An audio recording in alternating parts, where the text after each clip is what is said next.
পৃথিবীতে কিন্তু অনেক স্বৈরাচার আছে, অনেকে অনেক রকম খেলা খেলতে চায়, আছে না নাই? আছে না নাই?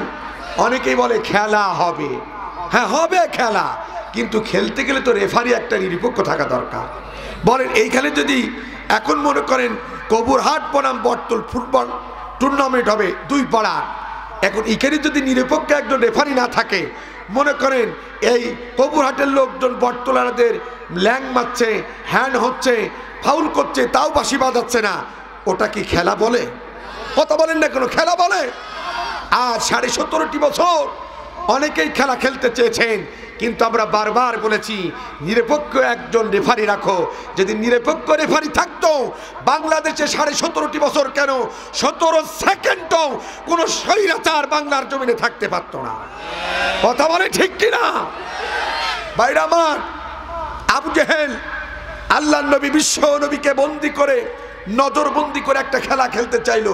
কি খেলা? আমার নবী তো শুধু মক্কার নবী ছিল না, তিনি কি শুধু মক্কার নবী ছিলেন?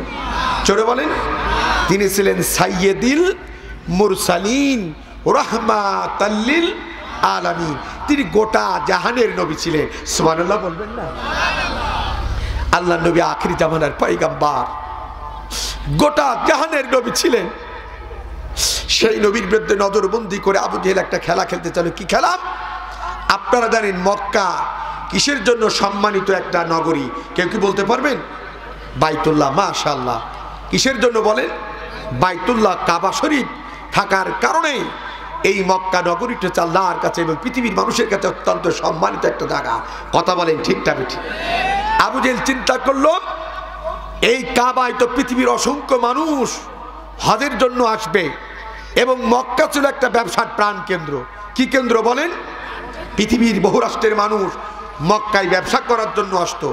আবু জেহেল চিন্তা করলো, এই হজ করতে আসা আর এই ব্যবসা করতে আসার লোকদের কাছে মোহাম্মদকে নজরবন্দি করে একটা খেলা খেলবো। কি খেলা?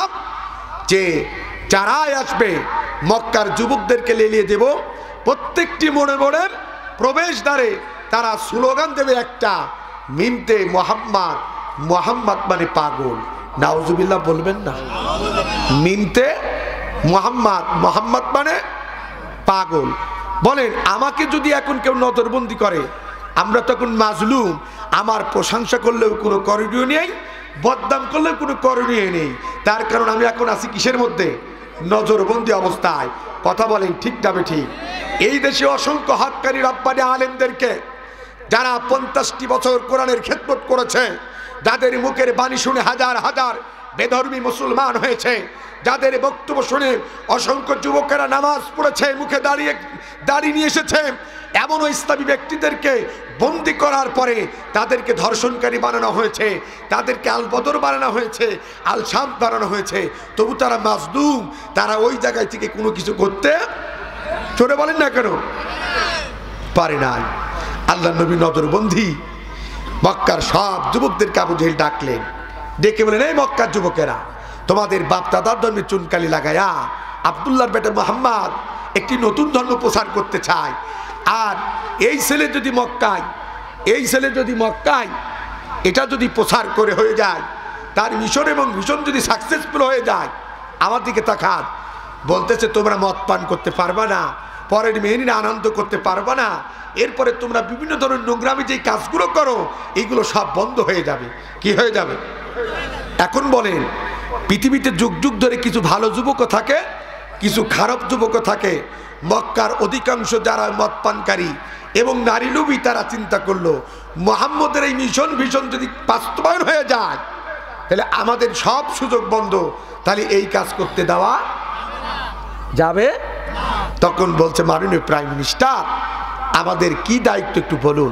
বলতে, তাহলে এই পৃথিবীর যত রাষ্ট্রের মানুষ এবছর মক্কায় হজে আসবে, আর ব্যবসার জন্য যারা প্রবেশ করবে, তোমরা স্লোগান দেবে একটা। কয়টা? মিনতে মোহাম্মদ, মোহাম্মদ মানে নাউজুবিল্লাহ বলবেন না?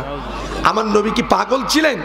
আল্লাহ তাআলা কোরআন আয়াত নাযিল করে বলেছিলেন, যারা মুহাম্মদ সাল্লাল্লাহু আলাইহি সাল্লামকে পাগল বলে, উতুল্লিম বাদা যালিকা জানিব, আল্লাহ আয়াত নাযিল করে বলেছিলেন, এরা তাদের পিতামাতার বৈধ সন্তান নয়, ওরা হচ্ছে জারদ সন্তান। কথা বলে ঠিক কি?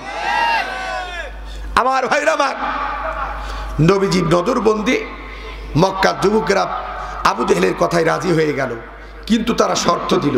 কি দিল? জোরে বলে। তার কারণ এখন তো পৃথিবীতে যুবকদের দিয়ে কেউ যদি ব্যবহার করতে চায়, কোনো নেতা বা কোনো দল, আগেই তারা শর্ত দেয়। কি দেয়? নেতাজি, আগামীকাল আপনাদের মিছিলে যেতে পারি, দুপুরে একটা বিরিয়ানির প্যাকেট থাকতে হবে, জন কামাই করে গেলে আমাকে 1000 টাকার একটা নোট দিতে হবে, আর যদি মোটর সাইকেল নিয়ে যায় 2-1 লিটার তেলও দেওয়া লাগবে। কতক্ষণ? নাইলে মিছিলে লোক খুঁজে পাওয়া যাবে। আবু জেহেল বলল, কি চাও, কি শর্ত বলো। আমার ভাইরা আমার, শর্ত দিল নেতাজি, যেহেতু রাত দিন 24 ঘন্টা মোহাম্মদ পাগল মোহাম্মদ পাগল এই স্লোগান দিতে হবে, তাই আমাদের যদি ক্ষুধা লাগে রাষ্ট্রীয়ভাবে খাবার সাপ্লাই দিতে হবে। কি দিতে হবে? আবু জেহেল বলল, দেব। আর কি চাস? কয়, খাবার খাবো, মদ থাকবে না, এটা তো হতে পারে না, আমাদের যেহেতু বোতল খাওয়া অভ্যাস, বোতলও সাপ্লাই দিতে হবে। আবু জেহেল বলল, তাও দেবো। আর কি চাস?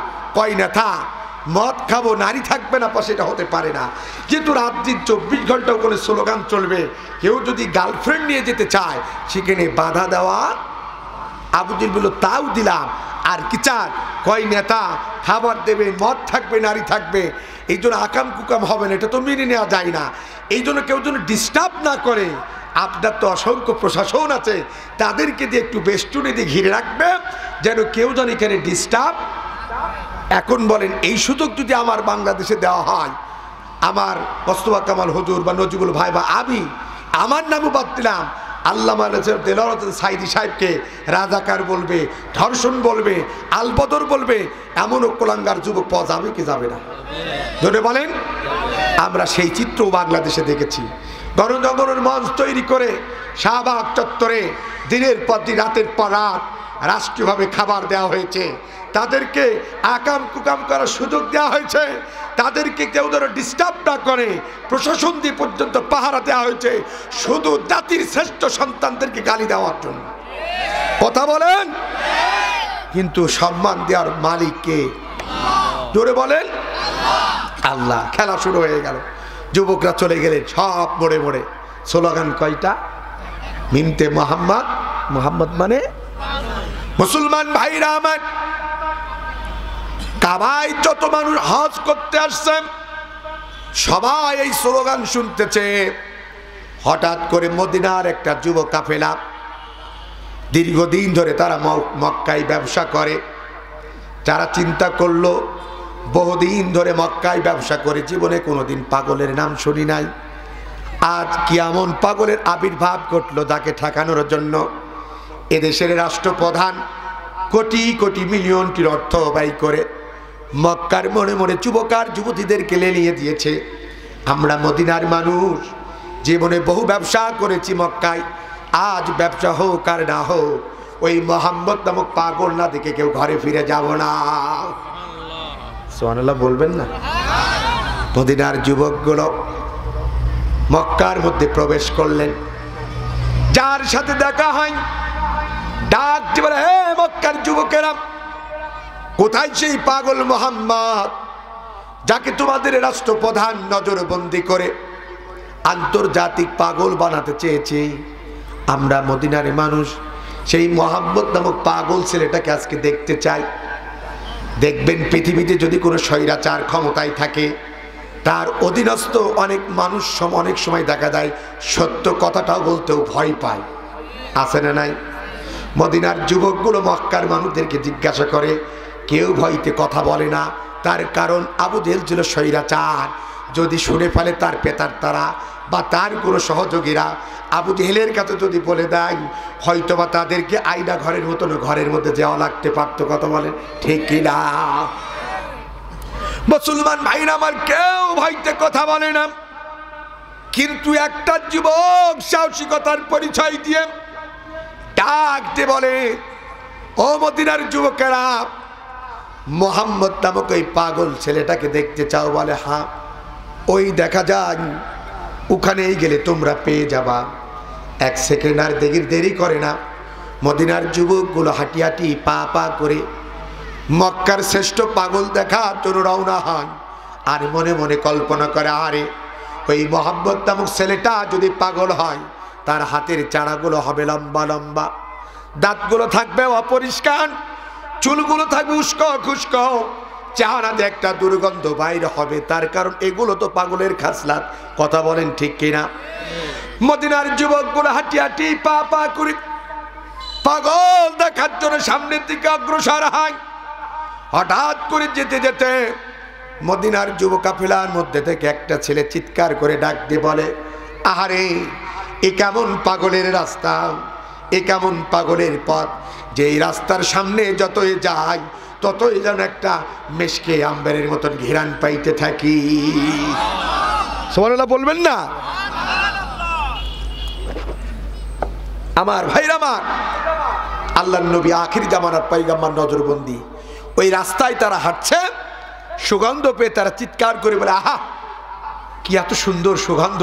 আহ, পাগলের রাস্তার সামনে যতই যায় ততই যেন একটা কি পায়, মেশকের আম্বারের মতন ঘিরান পাইতে থাকি। সুবহানাল্লাহ। নবীজি যে রাস্তা দিয়ে হেঁটে যেতেন, দীর্ঘদিন পর্যন্ত সেখান থেকে সেই রাস্তায় সুগন্ধ বের হতো। বলেন না করে সুবহানাল্লাহ। আর আমাদের দেশের নেতারা যেই রাস্তা দিয়ে যায়, হয় মদের গন্ধ, নাই গাঁজার গন্ধ, নাই সিগারেটের গন্ধ, আর নাই ফেন্সিডিলের গন্ধ। কতক্ষণ ঠিক না বেঠিক? কথা বলেন। আর নবীজি যে রাস্তায় যায় সেই রাস্তা দিয়ে সুগন্ধ বের হতো। হাঁটি হাঁটি পা পা করে, আমার দিকে তাকান, স্বল্প সময়, হাঁটি হাঁটি পা পা করে আল্লাহর নবী আখির জামানার পয়গম্বরের কাছাকাছি পৌঁছায় যায়। নবীজি ডাক দিয়ে বলে, কে প্রতীক, তোমাদের তো দেখে মনে হয় না মক্কার মানুষ, কোথায় তোমাদের বাড়ি, কেনই বা তোমরা এখানে এসেছো? মদিনার যুবকগুলো ডাকতে বলে, তার আগে বলেন আপনি কে? নবীজি ডাকতে বলে, আমি মুহাম্মদ সাল্লাল্লাহু আলাইহি ওয়াসাল্লাম। মদিনার যুবকগুলো ডাকতে বলে, আপনি কি তাহলে সেই পাগল মুহাম্মদ? নবীজির চোখ দিয়ে দরদর দরদর করে পানি পড়ে, আর ডাক দিয়ে বলে, হ্যাঁ আমি সেই পাগল মুহাম্মদ, তোমরা কার একটু পরিচয় দাও। মদিনার যুবকগুলো ডাক দিয়ে বলে, ইয়া মুহাম্মদ, আমরা মদিনা মক্কার মানুষ নাই, আমরা হলাম মদিনার মানুষ। তার আগে বলেন আরেকটি কথা, আপনি কেন আপনাকে পাগল বানাতে চেয়েছে আমরা জানতে চাই। আপনার এত সুন্দর ঠোঁট, এত সুন্দর চেহারা, এত সুন্দর বডি, আমরা মদিনার মানুষ সাক্ষী দিচ্ছি যে আজ পর্যন্ত আপনার মতন এত সুন্দর নুরানিওয়ালা মানুষ কোনোদিন চোখে দেখি নাই। আপনি এত সুন্দর মানুষ হওয়ার পরে কেন আপনাকে আবু জেহেল আন্তর্জাতিক পাগল বানাতে চেয়েছে আমরা জানতে চাই। নবীজির চোখের কোনায় পানি চলচল করে, আর ডাক দিয়ে বলে, ও মদিনার যুবকেরা, আমি মুহাম্মদ সাল্লাল্লাহু আলাইহি ওয়াসাল্লাম পাগল নাই। ওই তো কয়েকদিন আগে ওরা আমাকে আলামিন বলে ডাকতো, সাদিক বলে ডাকতো, আমানতদার বলে ডাকতো। যেই না রাব্বি কারিম আমাকে রিসালাতের দায়িত্ব দিয়েছি, যখনই রাব্বি কারিম আমাকে নবুয়তের দায়িত্ব দিয়েছে, আর ওই দায়িত্ব পালন করা আর অপরাধে আজকে ওরা আমাকে আন্তর্জাতিক পাগল বানাতে চেয়েছে। কিন্তু মদিনার যুবক তোমরা শোনো, আমি মুহাম্মদ পাগল নাই, আমি হলাম আমার রবের পক্ষ থেকে প্রেরিত রাসূল। মদিনার যুবকগুলোর আর বুঝতে বাকি রইল না। সুবহানাল্লাহ বলবেন না? মদিনার যুবকগুলো তখন ডাক দিয়ে বলছে, ইয়া মুহাম্মদ, আমাদেরও আর বুঝতে বাকি নাই, আপনি যে সাধারণ কোনো ব্যক্তি নাই, আপনি যে আমাদের আল্লাহর পক্ষ থেকে প্রেরিত রাসূল, এতে কোনো সন্দেহ নাই। ও মুহাম্মদ, যেই কালেমার দাওয়াত দেওয়ার কারণে ওরা আপনাকে আন্তর্জাতিক পাগল বানাতে চেয়েছে, কোটি কোটি বিলিয়ন অর্থ ব্যয় করে মক্কার মোড়ে মোড়ে যুবক আর যুবতী ফিট করেছে, আমরা মদিনার মানুষ এই মুহূর্তে আপনার হাতে হাত রেখে আজ থেকে আন্তর্জাতিক নবুয়তের স্বীকৃতিটা দিতে চাই। وَإِذْ يَمْكُرُ بِكَ الَّذِينَ كَفَرُوا لِيُثْبِتُوكَ أَوْ يَقْتُلُوكَ أَوْ يُخْرِجُوكَ وَيَمْكُرُونَ وَيَمْكُرُ اللَّهُ والله خير الماكرين। বলেন না কার আল্লাহু আকবার। বন্ধুরে, 70 দিন প্রচার করার কারণে তোমার বিরুদ্ধে ষড়যন্ত্র করেছে তিনটা। এক, হয় তোমাকে গ্রেফতার করবে, না হয় তোমাকে হত্যা করবে, না হয় তোমাকে দেশ থেকে বিতাড়িত করে দেবে। তুমি ভয় পেও না, বিচলিত হয় না। ইসলাম হচ্ছে আমি আল্লাহর পক্ষ থেকে মনোনীত দিন, মনোনীত ধর্ম। আর সেই ধর্মের ধারক এবং বাহক হিসাবে আমি আল্লাহ তাআলা তোমাকে দুনিয়ার মধ্যে সিলেক্টেড করেছি, নির্বাচিত করেছি, মনোনীত করেছি। অতএব ওরা শত ষড়যন্ত্রই করুক না কেন, আমি আল্লাহ দুনিয়ার মধ্যে ওদের সব ষড়যন্ত্র জাল নস্যাৎ করে দেব। সুবহানাল্লাহ বলেন। এতদিন মুহাম্মদ সাল্লাল্লাহু আলাইহি সাল্লাম ছিল মক্কার নবী, এখন কি হয়ে গেলেন? আর বলেন না কেন? এই কেরামতি কার? জোরে বলেন। পৃথিবীতে আল্লাহ যদি কাউকে সম্মানিত করে, কেউ বেইজ্জতি করতে পারবে? অত ইজ্জু মান তাশা অত জিল্লু মান তাশা আল্লাহু বিয়াদিকাল খায়র। আল্লাহ যদি কাউকে সম্মানিত করে, পৃথিবীর কোনো মানুষ তাকে বেইজ্জতি করতে। আজ বিশ্ব নদীর মুফাসসিরে কোরআনকে অনেকে ধর্ষণকারী বানাতে চেয়েছিল, শহীদ মাওলানা মতিউর রহমান নিজামীকে অনেকেই জঙ্গিবাদ বানাতে চেয়েছিল, ধর্ষণকারী, মানুষ হত্যাকারী বানাতে চেয়েছিল। কিন্তু পৃথিবীর অসংখ্য মানুষ, পৃথিবীর অনেক রাষ্ট্রের মানুষদের চেহারা নাম যখন শুনলো, দেখলো, তারা স্বীকৃতি দিল এরা কোনোদিন ধর্ষণকারী হতে পারে না, এরা মানবাধিকার লঙ্ঘনকারী হতে পারে না, এরা হলো বাংলাদেশের জাতির শ্রেষ্ঠ সন্তান। কথা বলে ঠিক না ঠিক? ভাইরা আমার, এই সম্মান দিলেন কে? জোরে বলেন। আরো জোরে। আমরা দেখেছিলাম গণজাগরণের মঞ্চ তৈরি করে শাহবাগ চত্বরে, কি আপনারা দেখেছিলেন? এমন কিছু পতিতা নিয়ে ভাড়া করে নিয়ে যাওয়া হয়েছিল। ওই ডক্টর ইমরান এই সরকার, তার এখন তাদের যেই প্রয়োজন সেই তার ছিল না আর কোনো দরকার, ঠিক না বেটি? পতিতা দিয়ে লুচ্চা, গুন্ডা, বদমাই, দুচ্চরিত্রহীন এমন কিছু নেতা গোতাদেরকে নিয়ে, কর্মীদেরকে নিয়ে যে জাতির শ্রেষ্ঠ সন্তানদেরকে দিনের পর দিন, রাতের পর রাত তারা গালি দিয়েছিল। কথা বলেন ঠিক কিনা? আল্লাহ সয় নাই। কথা বলেন ঠিক না বেটি? আমাদের কোরআনের পাকে একটা কথা বলতে বলেছে, বেশি বাড়াবাড়ি করবা না, আমরা থেকে গুড়া এমন একটা নাড়া দেব, দিল্লি মামু বাড়ি গিয়ে পড়বা। আসলে পড়েছেই কোথায়? কথা বলেন ঠিক না বেটি?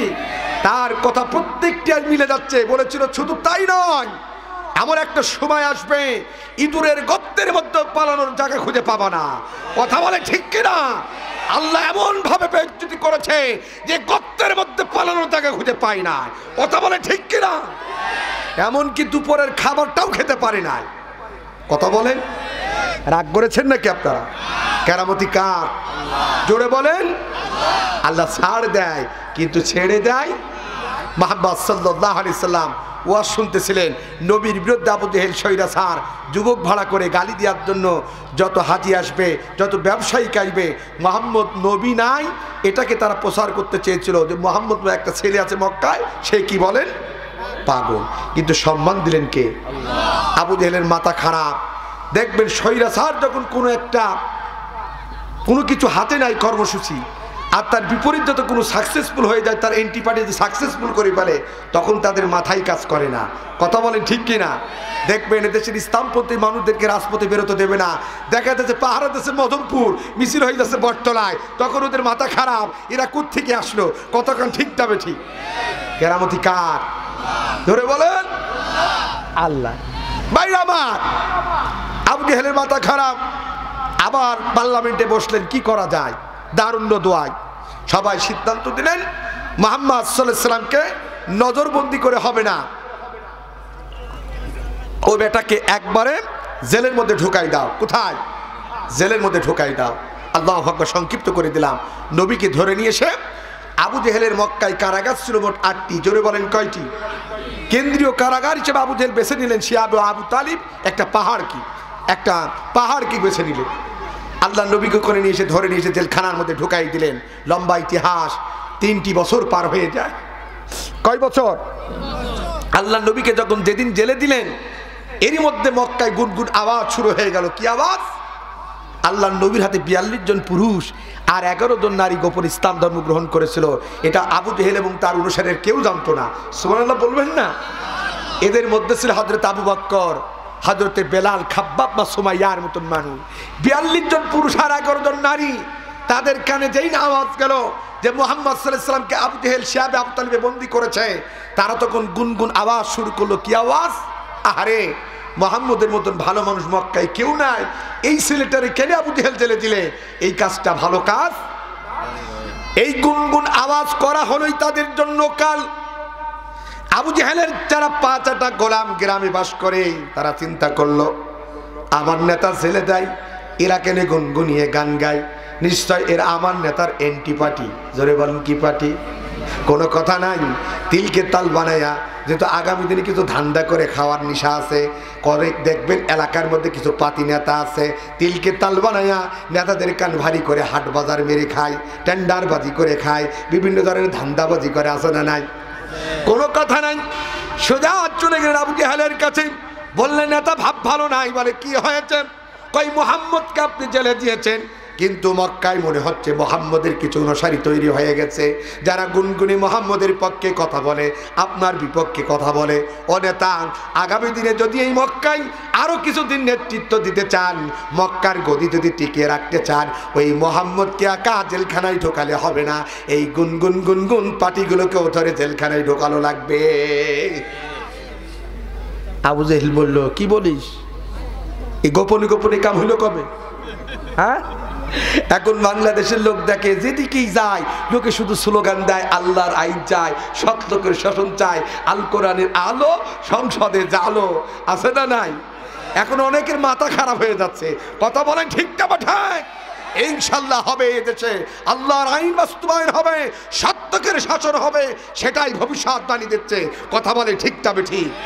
অতএব যারা টেন্ডারবাজি করছে, যারা এদেশে দখলদারিত্ব করছে, মনে রাখবা এদেশে চিটিপুটি খাওয়ার দিন শেষ, খেটে খাওয়ার বাংলাদেশ। ওই চিটিপুটি খাওয়ার স্বপ্ন যদি কারো থাকে, বাংলাদেশের নেতাগিরি করা লাগবে না। কথা বলে ঠিক কিনা?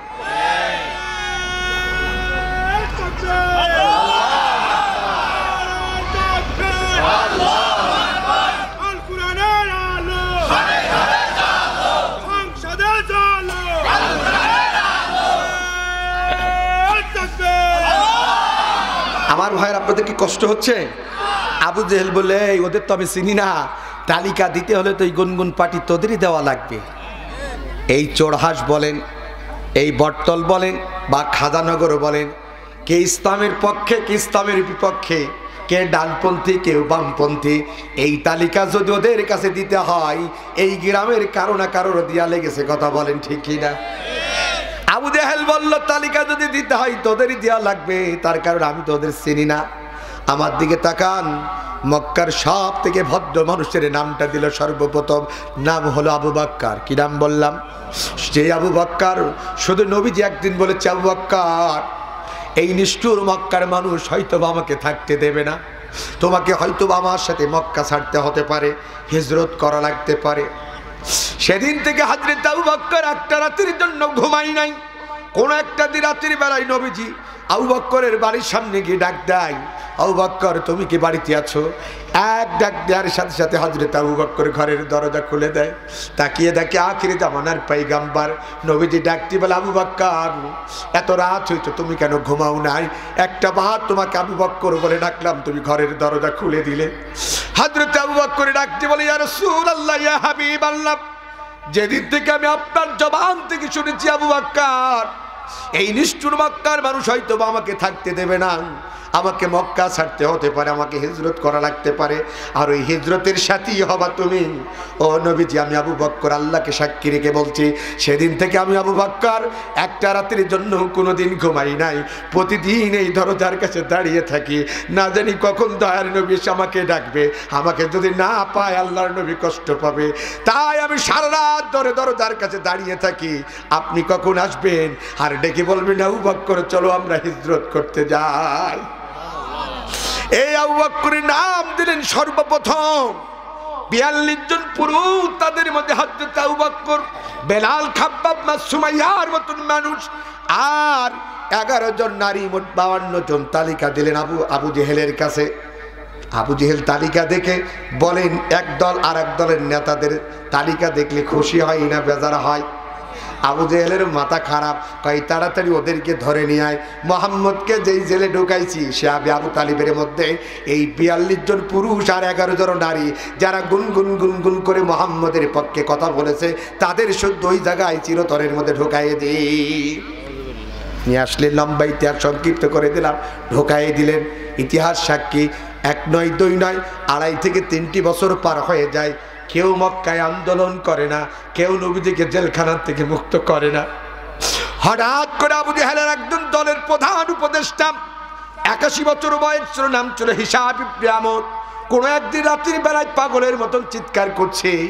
পাশেই ছিল স্ত্রী তার শোয়া, ডাক দিয়ে বলে, প্রাণের স্বামী, আজ 81 বছর ধরে তোমার বয়স, দীর্ঘদিন তোমার সাথে আমি ঘর সংসার করছি, কোনোদিন তোমাকে পাগলের মতন আচরণ করতে দেখি না, কিন্তু আজ 2.5 থেকে 3টি বছর হয়ে যায়, একটারও তো তুমি ঘুমাও না, প্রতিদিন পাগলের মতন আচরণ করো, কারণ কি আমি জানতে চাই।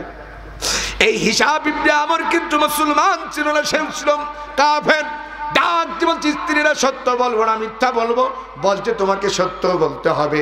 হিশাম ইবনে আমর ডাক দিয়ে বলছে, স্ত্রী রে, ওই লাতুদ্দার কসম করে বলছি, যেদিন থেকে আব্দুল্লাহর বেটা মোহাম্মদ, যাকে আমরা আলামিন বলে ডাকতাম, সদিক বলে ডাকতাম, এই ছেলেটাকে মিথ্যা সাক্ষী দিয়া ওই আবু জেহেলের কারাগারে ঢুকাইছি, সেদিন থেকে আমি হিশাম ইবনে আমর আজ 3টি বছরের মধ্যে একটা রাত কোনোদিন শান্তিতে ঘুমাতে পারি না।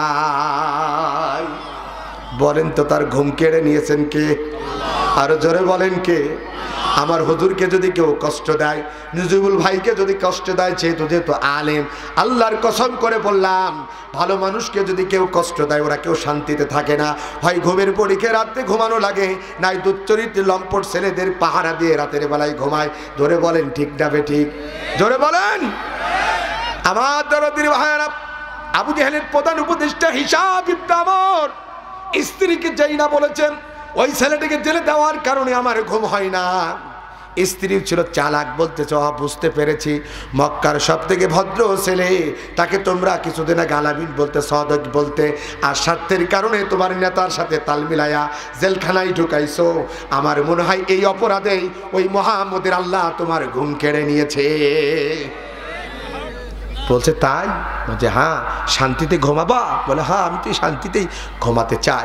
দেখবেন যাদের দিন দিন ঘুম হয় না, আস্তে আস্তে তারা মেন্টাল হয়ে যায়, পাগল হয়ে যায়। কথা কন ঠিক কিনা? আবু জেহেলের প্রধান উপদেষ্টা হিশাম ইবনে আমর বলছে, স্ত্রী আমি ঘুমাতে চাই। বলে যদি ঘুমাতে চাও, তাহলে ওই মোহাম্মদকে আবু জেহেলের কারাগার থেকে মুক্ত করে দাও, তাহলে আবার শান্তিতে ঘুমাতে পারবা। হিশাম ইবনে আমর বলছে, স্ত্রী বলিস কি? আমার নেতা তো গদি লোভী, আমার নেতা তো ক্ষমতা লোভী।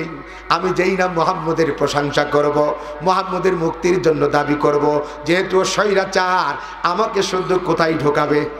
দেখবেন পৃথিবীর কোন স্বৈরাচার, তার বিরুদ্ধে যখনই কেউ কথা বলেছে, হয় জেলে জ্বালা লেগেছে, আর নাই পাগল বানায় তাকে বিদেশেও পাঠিয়েছে। ইতিহাস আপনারা জানেন। এদেশের প্রধান বিচারপতির নাম ছিল এস কে সিনহা। কিনা বললাম? যার দেশে ইসলামপন্থী মানুষদেরকে অসংখ্য রায় ঘোষণা করেছে, ফাঁসির কাস্টে ঝোলানো হয়েছে। যখনই একটা সংসদের একটা বিল তাদের বিপক্ষে দিতে গিয়েছে, আমরা দেখেছি রাতারাতি তাকে শাহজালাল এয়ারপোর্টে নিয়েছে, পাগল বানিয়ে সিঙ্গাপুরে পাঠিয়েছে। কথা বলেন সত্য না মিথ্যা? অতএব পুরো স্বৈরাচারের বিরুদ্ধে দাঁড়াই যাবে, হয় জেলেম, নাই চিরতরে সরিয়ে, নাই দেশ থেকে বিতাড়িত। কথা কন ঠিক কিনা? আল্লাহ নবী, বিশ্ব নবী সাল্লাল্লাহু আলাইহি সাল্লামকে মুক্তির জন্য যেই না দাবি করব, স্ত্রী ও শুদ্ধ আমাকে কোথায় দেবে? জেলখানা। কষ্ট হচ্ছে? শেষ বক্তব্য দিকে তাকান। বলল তাহলে তুমি পাগল হওয়া থেকে বাঁচতে পারবা না। বলছে যদি বাঁচতে চাও, তাহলে মোহাম্মদকে এখনই গিয়ে জেলখানা থেকে কি করে দাও।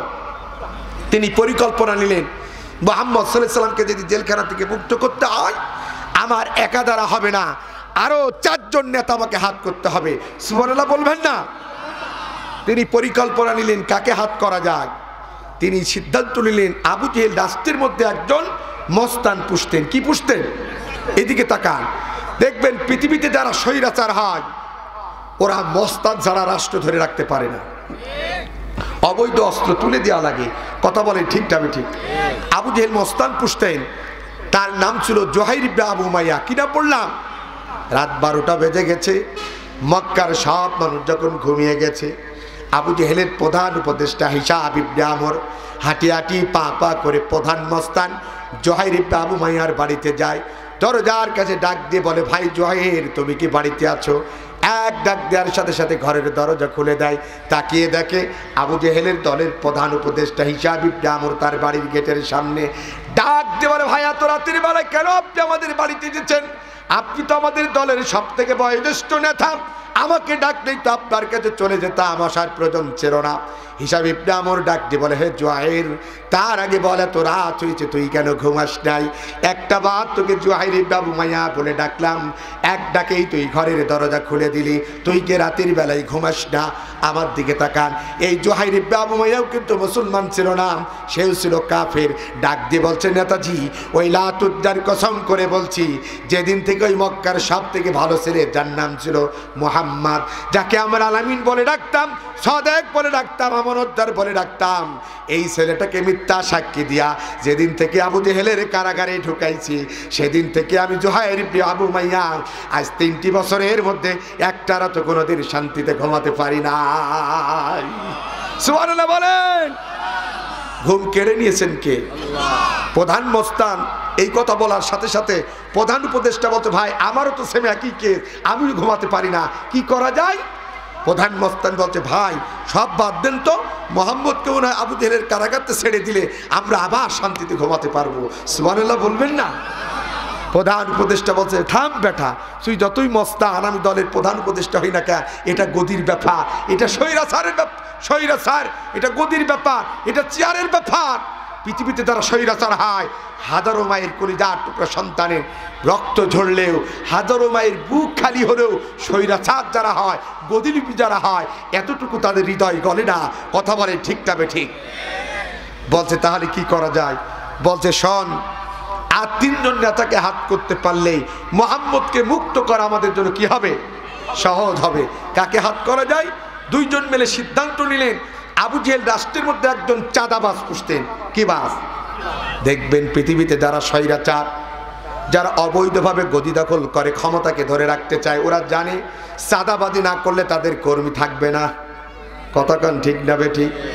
ইসলামী হুকুমত যারা প্রতিষ্ঠিত করতে চায়, ওরা চাঁদাবাজি করে না, নিজেদের অর্থ দিয়ে নিজেদের সম্পদ আল্লাহর রাস্তায় ব্যয় করে এই সমাজে তারা কালেমা পতাকা উত্তোলন করতে চায়, ইসলামের বিজয় আনতে চায়, কোনো চাঁদাবাজি করে নাই।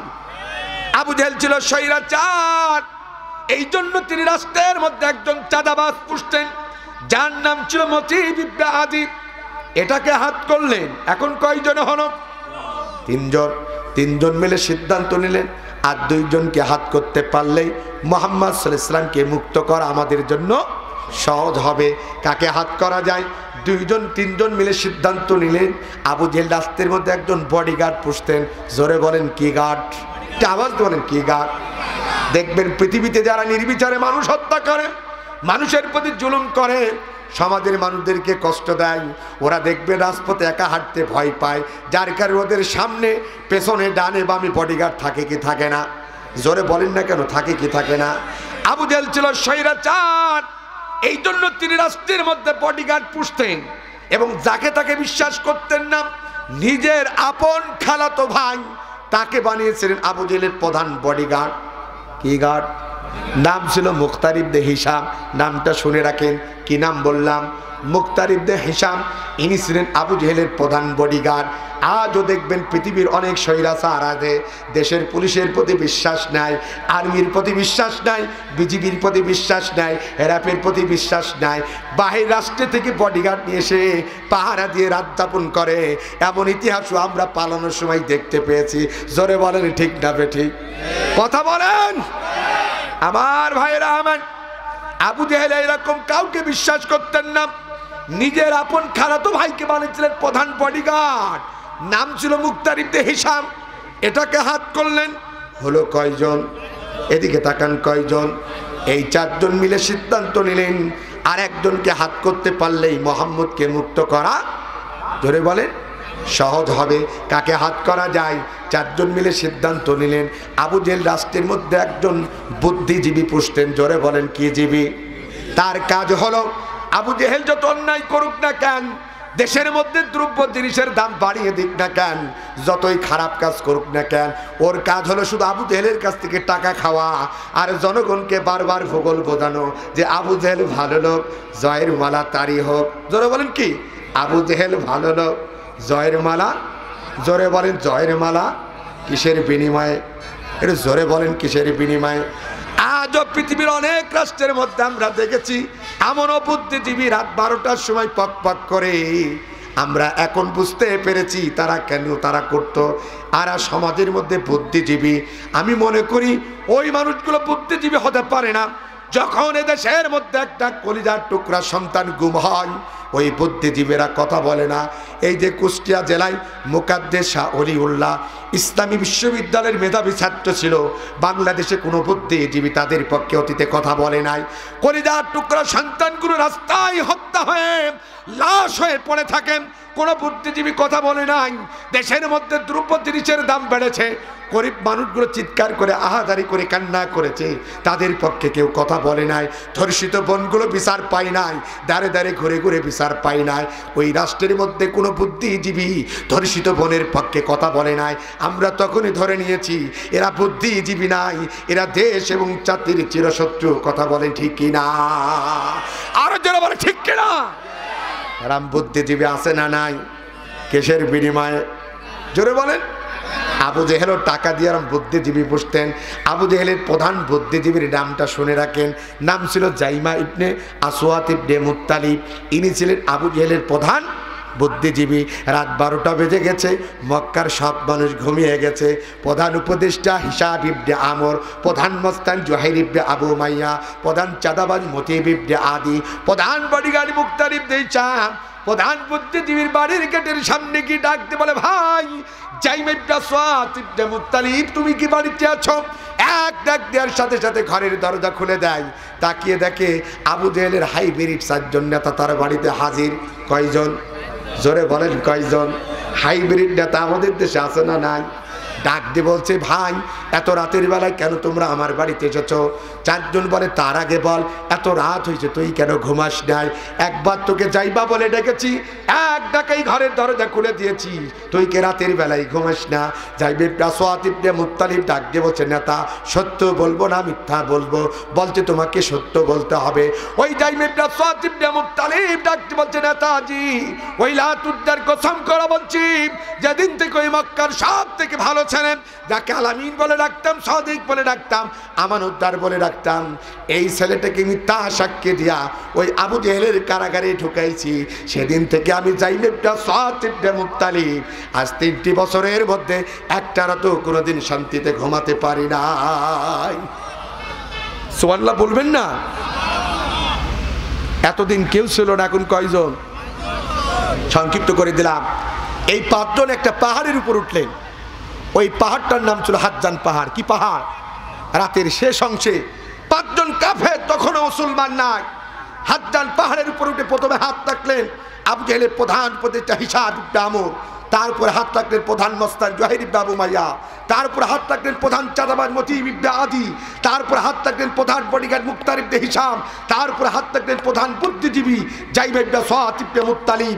5 জন একজন আরেকজনের উপর হাত থেকে বলছে, ওই লাতুদ্দার কসম করে বলছি, যতক্ষণ না পর্যন্ত আব্দুল্লাহর বেটা মুহাম্মদ সাল্লাল্লাহু আলাইহি ওয়াসাল্লামকে আবু জেহেলের কারাগার থেকে এবং তার অনুসারীদেরকে বের না করতে পারবো, 5 জনের একজনও কেউ ঘরে ফিরে যাব না।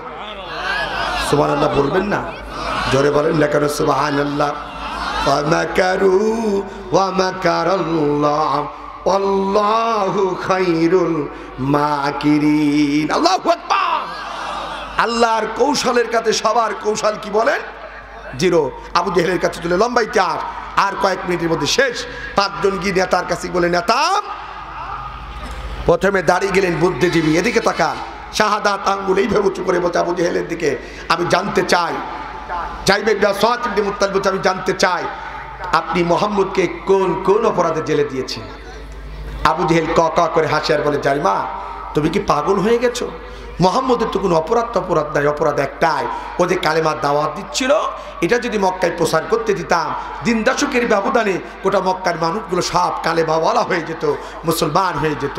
আর মক্কার মানুষ যদি কালেমাওয়ালা হয়ে যেত, আমি আবু জেহেলের নেতৃত্ব থাকতো না, তোমাদের নেতৃত্ব, জোরে বলেন কি? সাথে সাথে জাইমা ইবনে আসওয়াত ইবনে মুত্তালিব ডাক দিয়ে বলছে, নেতা আমার বুঝতে আর বাকি নাই, আপনি হলেন গদি লোভী। গদি টিকানোর কারণে যদি মুহাম্মদকে জেলের মধ্যে নিরপরাধ মানুষটাকে বন্দি করে রাখেন, এই মুহূর্তে আমি আপনার দল থেকে পদত্যাগ করলাম। সুবহানাল্লাহ বলেন। উইকেট পড়ে গেল কয়টা, বাকি আছে কয়টা? এবার দাঁড়িয়ে গেলেন প্রধান বডিগার্ড খালাতো ভাই, ভাই আমিও জানতে চাই তুই মোহাম্মদকে কোন অপরাধে জেলে দিয়েছিস? ওই একটাই কারণ, গদি, বলে এটাই যদি হয় আমিও তোর দল থেকে পদত্যাগ করলাম। আল্লাহু আকবার বলবেন না? এবার দাঁড়িয়ে গেলেন প্রধান চাঁদাবাজ মতিবিব্যাধি নেতা, আমিও জানতে চাই তুই মোহাম্মদকে কোন কোন অপরাধে জেলে দিয়েছিস? ওই একই কারণ, বলে এটাই যদি হয় আমিও তোর দল থেকে। এবার কোনো কথা নাই, প্রধান মস্তান জোহাইর ইবনে আবু মাইয়া লাঙ্গা তরবারি বের করেন, সোজা আবু জেহেলের গদ্দানের কাছে গিয়ে ধরে বললেন, নড়াচড়া করবে না, যদি নড়াচড়া করি তোর কাল্লা কেটে এখন দ্বিখণ্ডিত করে দেব। তাড়াতাড়ি বল তুই মোহাম্মদকে কোন কোন অপরাধে জেলে দিয়েছিস? মোহাম্মদ কি নারী ধর্ষণ করেছে? আবু জেহেল বলে না। মোহাম্মদ কি কারো সম্পদ লুণ্ঠন করেছে? আবু জেহেল বলে না। মোহাম্মদ কি কারো বাড়িতে অগ্নিসংযোগ করেছে? আবু জেহেল বলে না। তাহলে কোন অপরাধে জেলে দিয়েছিস আমি জানতে চাই। আবু জেহেল ক করে আচার ডাক দিয়ে বলে, ও জোহাইর ইবনে আবু মাইয়া, তুমি কি জানো না মোহাম্মদের অপরাধ নাই, অপরাধ একটাই, ওই কালেমার দাওয়াত প্রচার করা। সাথে সাথে জোহাইর ইবনে আবু মাইয়া ডাক দিয়ে বলছে, নেতা এই কালেমার দাওয়াত দেওয়ার অপরাধেই যদি তাকে জেলখানায় বন্দি করে রাখো, এই মুহূর্তে আমিও তোর দল থেকে পদত্যাগ করলাম।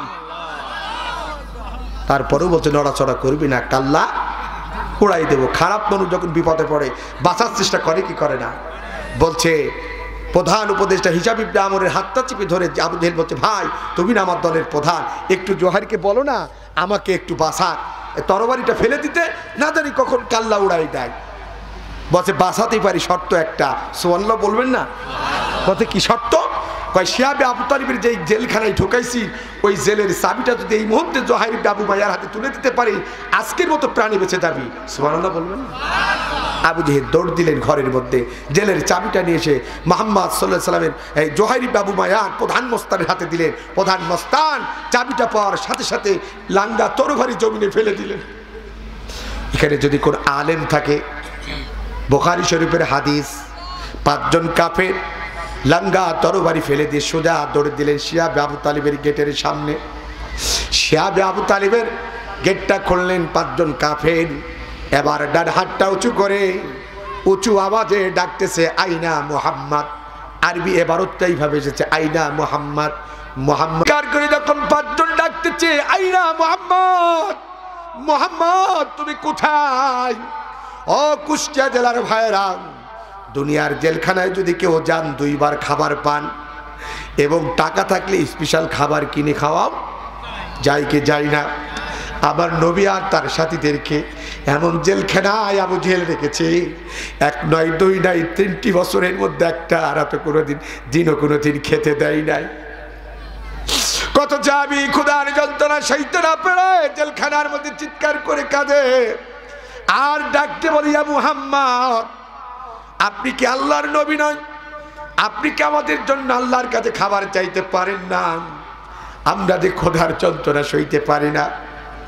নবীজি পেট থেকে কাপড়টা সরায়া ডাক দিয়ে বলে, ও আমার সাথীরা, তোমরা আমি মুহাম্মদ সাল্লাল্লাহু আলাইহি ওয়াসাল্লামের পেটের দিকে তাকাও। তোমরা যেমন এই শিহাবে আবু তালিবের গাছের লতা পাতাকে দীর্ঘ 3টি বছর জীবনযাপন করেছ, আমিও তোমাদের মতন এই পাহাড়ের লতা পাতাগুলোকে জীবনযাপন করেছি। ও আমার সাথীরা, ইসলামের জন্য যদি তোমরা সবর করতে পারো, ধৈর্য ধারণ করতে পারো, আল্লাহ রাব্বুল আলামিন তোমাদেরকে জান্নাতের মধ্যে দামি দামি তোমাদেরকে খাবার খাওয়াবে। আল্লাহর নবী আখির জামানার পয়গম্বর জেলখানার মধ্যে আর তার সাথীরা খোদার যন্ত্রণা না সইতে পেরে নিথর বড়িটা পড়ে আছে। 5 জন কাফের যখন ডাক দেয়, আইনা মুহাম্মদ, উঁচু আওয়াজে যখন ডাকে, আইনা মুহাম্মদ, মুহাম্মদ তুমি কোথায়? নবীজি আর তার সাথীরা নিথর বড়িটা জেলখানার মধ্যে পড়ে আছে শিহাবে আবু তালিবে। হঠাৎ করে 5 জন কাফেরের কণ্ঠ শুনে আল্লাহর নবীর সেন্স ফিরে আসে। নবীজি এই 5 জন কাফেরের কণ্ঠ শুনে মনে মনে ভাবে, আহারে এই 5 জন তো আবু জেহেলের 5টা গোলাম, এদের মিথ্যা সাক্ষীর কারণেই আমি মুহাম্মদ আর আমার সাথীরা জেলখানার মধ্যে বন্দী। না জানি আজ কোনো ফাইনাল খেলা খেলানোর জন্য আবু জেহেল তাদেরকে জেলখানার মধ্যে হয়তো বা লেলিয়ে দিয়েছে। আজ বুঝি আমি আর আমার সাথীদেরকে আর মনে হয় বাঁচিয়ে রাখবে না, আমাদেরকে দুনিয়ার থেকে চিরতরে সরিয়ে দেবে। 5 জন কাফের চিৎকার করে কাঁদছে আর নবীজি মনে মনে কল্পনা করছে আর আল্লাহর নবীর চোখের কোণায় পানি। দূর থেকে 5 জন কাফের নবীজিকে দেখে তারা চিৎকার করে বলে, ইয়া মুহাম্মদ, আপনি চোখের পানি ছেড়ে দিয়ে কাঁদবেন না। হয়তোবা ভাবতে পারেন আমরা আবু জেহেলের কোনো মিশন ভীষণ ডিম আজ জেলখানার মধ্যে প্রবেশ করেছে, কিন্তু না না না, আজ আমাদের জীবনের শেষ প্রান্তের দিকে এসে নিজেদের ভুল বুঝতে পেরে আমরা আপনাকে হত্যাও নাই, কষ্ট দেওয়ার জন্য নাই, আমরা আজকে আবু জেহেলের কারাগার থেকে মুক্তির জন্য এসেছি। সুবহানাল্লাহ। নবীজি খুশিতে বুকের মধ্যে জড়িয়ে ধরতে গেলেন, কিন্তু পারলেন না, পড়ে গেলেন।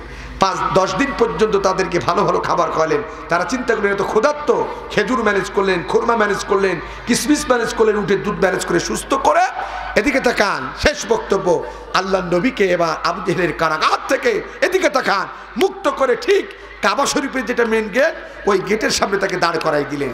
সুবহানাল্লাহ বলবেন? আর একটু জোরে বলা যাবে না সুবহানাল্লাহ? যেই না দাঁড় করাই দিলেন, আল্লাহ আসমান থেকে সাথে সাথে একটা সূরা নাজিল করলেন। সুবহানাল্লাহ বলবেন না? ওই সূরাটার নাম ছিল সূরা ফিল। আল্লাহ নাজিল করে বললেন, আলাম তারা কাইফা ফাআলা রাব্বুকা বিআসহাবিল ফিল আলাম ইয়াজআল কাইদাহুম ফি তাদলিল ওয়া আরসালা আলাইহিম তায়রান আবাবিল তারমিহিম বিহিজারাতিন মিন সিজিল ফাজআলাহুম কাআসফিম মাকুল। আল্লাহ আসমান থেকে এই সূরাটা নাজিল করে নবীজিকে জানিয়ে দিলেন, বন্ধু, ইতিহাসের পাতার দিকে চোখ বোলাও। এই পৃথিবীতে তোমার ভূমিষ্ঠ হওয়ার আগে একটা স্বৈরাচার রাজা ছিল, নাম ছিল আব্রাহা। কি নাম বললাম? ফালিয়াবুদু রাব্বা হাদাল বাইত।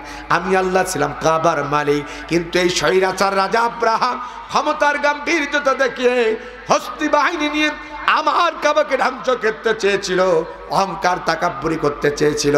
কিন্তু ইতিহাসের পাতার দিকে চোখ বোলাও বন্ধু, সেদিন আমি ওই স্বৈরাচার রাজা আব্রাহা আর তার হাতি বাহিনী, হস্তি বাহিনীকে, তার লয় লস্করকে ধ্বংস করার জন্য কোনো মেশিন গান ব্যবহার করি নাই, কোনো আগ্নেয়াস্ত্র ব্যবহার করি নাই, কোনো অ্যাটম বম ব্যবহার করি নাই। আমার সৃষ্টি পাখি আবাবিল আসমান থেকে একটা করে জমিনে কঙ্করে নিক্ষেপ করেছে। আমি আল্লাহ তাআলা একা একটা অ্যাটম বোমের মতন ব্যবহার করেছে। আমি আল্লাহ অ্যাটম বোমের মতন কার্যকারিতা করে স্বৈরাচার রাজা আব্রাহা আর তার লয় লস্করকে দুনিয়ার থেকে ধ্বংস করে দিয়েছি। যারা বলেন না করে সুবহানাল্লাহ। সে আল্লাহ আছে না নাই? যার বাস্তব নমুনা আমরা দেখেছি 5ই আগস্টে এই বৈষম্য বিরোধী ছাত্র আন্দোলনের তরুণীরা, আমি মনে করি আবাবিল পাখি রূপ ধারণ করে আল্লাহ তাআলা তাদেরকে জমিনে পাঠিয়েছে, যার কারণে স্বৈরাচারদের পতন করা সম্ভব হয়েছে। কথা বলে ঠিক কিনা? আর যারা বলে ঠিক যাবে ঠিক।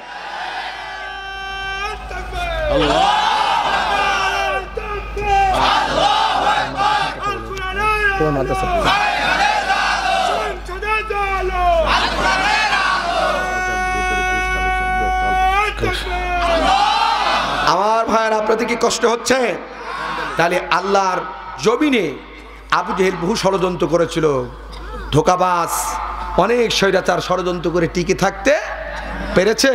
তিনি তৈরি করেছিলেন উপদেষ্টা কমিটি, তৈরি করেছিলেন চাঁদাবাজ, তৈরি করেছিলেন মাস্তান, তৈরি করেছিলেন বডিগার্ড, তৈরি করেছিলেন বুদ্ধিজীবী। আল্লাহ তাআলা বলেন, আবু জেহেল, তুই যতই ষড়যন্ত্র করে কৌশল করে জনগণকে ধোঁকা দিয়ে বোকা বানাইয়া মক্কার যতই নেতা হতে চাস না কেন, আমি আল্লাহ তাআলা তোর সেই খায়েশ পূর্ণ করতে দেব। আল্লাহ তাই করলেন, তাকে পতন দিলেন। নবীজি কিছুদিন পরে জেলখানা থেকে মুক্ত হয়ে তিনি হলেন মক্কা মদিনার প্রেসিডেন্ট। সুবহানাল্লাহ বলবেন না? এই সম্মান দিলেন কে? খালি দুঃখের পরে কি পাওয়া যায়? জোরে বলেন। আজ ইসলামপন্থী এবং ডানপন্থী যেই ভাইরা দীর্ঘদিন কষ্ট করেছেন, হাজারো নির্যাতন নিপীড়ন সহ্য করেছেন, হাজারো নির্যাতন নিপীড়নের মধ্যে দিয়ে আমি মনে করি আল্লাহ পাক রব্বুল আলামিন আপনাদেরকে আগামী দিনে সুদিনের জন্য হাতছানি দিয়ে রাখছে। কথা বলে ঠিক না ঠিক? অতএব হতাশার কোনো কারণ, আমাদেরকে আগামী দিনে যদি সুন্দর একটি বাংলাদেশ দেখতে চান, ইসলামী হুকুমত প্রতিষ্ঠা ছাড়া বিকল্প কোনো পথ, জোরে বলেন পথ, আপনারা কারা কারা রাজি আছেন? দুই হাত তুলে আল্লাহকে দেখা। নারে তাকবীর, নারে তাকবীর। আল্লাহ কবুল করুক, বলেন আমিন। এই মাহফিলটা প্রতি বছর হোক, আপনারা কি চান? হয়তোবা একদিন আমার হুজুর হাফেজ আব্দুল মালিক সাহেব হয়তোবা থাকবে না, হয়তোবা আমার নজিবুল ভাই থাকবে না, হয়তোবা হাফেজ আব্দুল্লাহ মামুন থাকবে না, কিন্তু এই মাহফিল যদি আপনারা জারি রাখেন, কিয়ামত থেকে যুগ যুগ ধরে যদি জারি রাখেন, এ সাদাকা হিসাবে যারা এ সহযোগিতা করবে, যারা এর সাথে থাকবে, আল্লাহ তাআলা তাদেরকে বলেন, তাদেরকে পুরস্কৃত করবে কি করবে না? জোরে বলেন, তাদের আমলনামে আল্লাহ সওয়াব দেবে কি দেবে না? আপনারা কি সেই ভাগীদার হতে চান? কারা কারা একটু হাত তোলেন তো দেখি। যদি হতে চান এই মুহূর্তে হাতটা উঁচু করেন। এই মুহূর্তে মায়ের কথা মনে পড়ে যে, আব্বার কথা মনে পড়ে যে, একটু পকেটে হাত দেন বিসমিল্লাহ বলে। এই আর দুই একজন তুমি একটু হেল্প করো, ওদের হেল্প করো, পকেটে হাত দেন একটু বিসমিল্লাহ বলে। জিজ্ঞেসে মমতাজ আপা, ওকে যদি নিয়ে আসা হতো আর রাত 12টার সময় যদি তাকে মাইক্রোফোনটাও দেওয়া যেত হাতে তুলে, ও যদি একটা সুর দিত, বলতো বন্ধু যখন রঙ্গ কইরা আমার বাড়ির পাশ দিয়া হাইটা যায়, তা আমার মনে হয় ওই ভাদালিয়া এরপরে আপনার দহকলা অঞ্চল থেকেও লোক এসে ভরে যেত। কথা বলেন না কেন, ঠিক না বেটি? কিন্তু গান শুনলে সোয়াব হয় না গুনাহ হয়? সবাই বলেন, গান শুনলে সোয়াব হয় না গুনাহ হয়? কার পরে ওখানে লোক কম না বেশি? হ্যাঁ, বেশি। এটা অত্যন্ত দুঃখ এবং হৃদয় বিদারক। এবং আর একটা বিষয়, আজকের মাহফিল যে আপনারা করতে পাচ্ছেন, এটা যদি 5ই আগস্টের আগে হতো, এই মাহফিল দেওয়া কিন্তু সহজ হতো না। হতো? আমার উস্তাদ এখানে বসে আছে, একেবারে আমি এই যে হাফেজ তারিকুর রহমান, আমরা সব তার শিক্ষক নজিবুল ভাই। এই মাহফিল যদি 5ই আগস্টের আগে হতো, এমনি তো কুষ্টিয়ার মাহফিল হতেই দিত না। সত্য না মিথ্যা? অনেক বুকের মধ্যে রক্তের খরচতা হয়ে যেত আমাদের। আমরা কখনো কাউকে কিছু খুলে বলতে পারি নাই। কথা বলেন, গত বছর চেষ্টা করেও পারি নাই, হুজুর বলতেছে। ভাইরা মা, ভরাক্রান্ত হৃদয় নিয়ে কথাটা বলছি। বলেন তো, বাংলাদেশে কত পার্সেন্ট মুসলমান? 95% মুসলমান। ভারত, আমি মাহফিলে যাই ভারতে, মুর্শিদাবাদ, ওদিকে আপনার হচ্ছে চুপড়া, ওদিকে উত্তর দিনাজপুর, এদিকে নদিয়া জেলা, এদিকে আপনার মেদিনীপুর, কলকাতার সাইডে কিছু নিউ টাউন, রাজারহাট, সেখানে দেখি মেজরিটি পাচ্ছেন ওই দেশে হিন্দু। সেখানে মাহফিল দিতে গেলে বাধা আসতে পারে, এটা স্বাভাবিক, ঠিক কিনা বলে? আমাদের কক্সবাজারের পাশেই প্রতিবেশী রাষ্ট্র হচ্ছে মায়ানমার, সেখানে বৌদ্ধদের সংখ্যা বেশি। সেখানে কোরআনের মাহফিল দিতে গেলে বাধা আসতে পারে। কথা বলেন, ঠিক না বেঠিক? কিন্তু আমরা বাস করি কোন রাষ্ট্রে? বাংলাদেশে, যে দেশে মুসলমান কত পার্সেন্ট? 95%। আজ যে দেশে 90 বা 95% মুসলমান, সে দেশে কোরআনের মাহফিল দিতে গেলে বাধা আসে। জাতির শ্রেষ্ঠ সন্তানদেরকে কথা বলতে গেলে তাদেরকে সেই ময়দানে কথা না বলতে দেওয়ার জন্য 144 আইন জারি করা হয়। এটা ছিল অত্যন্ত দুঃখ এবং বেদনাদায়ক। কথা বলেন, ঠিক না বেঠিক? যে দেশে এখনো পর্যন্ত মসজিদে মুয়াজ্জিন আযান না দিলে জাতির সকালে ঘুম ভাঙে না, যে দেশে মসজিদে মুয়াজ্জিন আযানি ধামনির মধ্য দিয়ে এ জাতি সারা নামাজ পড়ে রাতের বেলায় ঘুমাতে যায়, যে দেশের চরণ ভূমিতে শুয়ে আছে শাহজালাল, যে দেশের চরণ ভূমিতে শুয়ে আছে খানজাহান, যে দেশের চরণ ভূমিতে শুয়ে আছে হাজী শরীয়তুল্লাহ, যে দেশে 3.5 লক্ষ মসজিদ রয়েছে, হাজার হাজার মাদ্রাসা রয়েছে, হাজার হাজার উলামা হাজ্জত রয়েছে, সে দেশে কোরআনের মাহফিল বন্ধ হবে, 144 আইন জারি করবে। এর থেকে দুঃখ আর হৃদয় বিদারক কথা কিছু হতে পারে না। এরপরও আমরা কাউকে কিছু বলতে পারি নাই।